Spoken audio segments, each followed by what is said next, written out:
જામનગર જિલ્લામાં હાલ ગ્રામ પંચાયતની ચૂંટણીનો માહોલ જામી રહ્યો છે ત્યારે જામનગર જિલ્લાની 266 ગ્રામ પંચાયતોની ચૂંટણીમાં 87 ગ્રામ પંચાયતો બિનહરીફ જાહેર થઈ હોવાનું સામે આવ્યું છે। આ ગામના લોકોએ ઇલેક્શન નહીં પરંતુ સિલેક્શનને આવકારી જાતે સરપંચ નક્કી કર્યા છે। જામનગર જિલ્લામાં આગામી 22મીએ ગ્રામ પંચાયતોની ચૂંટણી માટે મતદાર થનાર છે।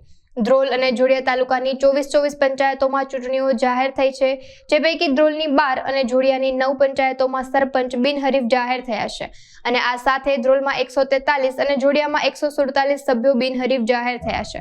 જામજોધપુર તાલુકાની 34 પંચાયતો પૈકી 10 પંચાયતમાં સરપંચ અને 142 સભ્ય બિનહરીફ જાહેર થયા છે અને બાકીની પંચાયતોમાં સરપંચ પદ માટે 55 અને સભ્ય પદ માટે 282 ઉમેદવારો હાલ મેદાનમાં છે। જામનગર જિલ્લામાં 266 ગામોમાં ગ્રામ પંચાયતની સામાન્ય વિભાજન અને મધ્ય સત્ર ચૂંટણી યોજાનાર છે, જેમાં સરપંચ પદ માટે 739 અને સભ્યપદ માટે 3322 ફોર્મ ભરાયેલા હતા, જે પૈકી 87 સરપંચ પદના ઉમેદવાર બિનહરીફ થયેલા છે અને 1188 સભ્યો બિનહરીફ થયેલા છે। એટલે બાકી રહેતા 407 ઉમેદવાર સરપંચ પદ માટે અને 1893 સભ્યપદના ઉમેદવારો વચ્ચે ચૂંટણી અંગેની હરીફાઈ રહેશે।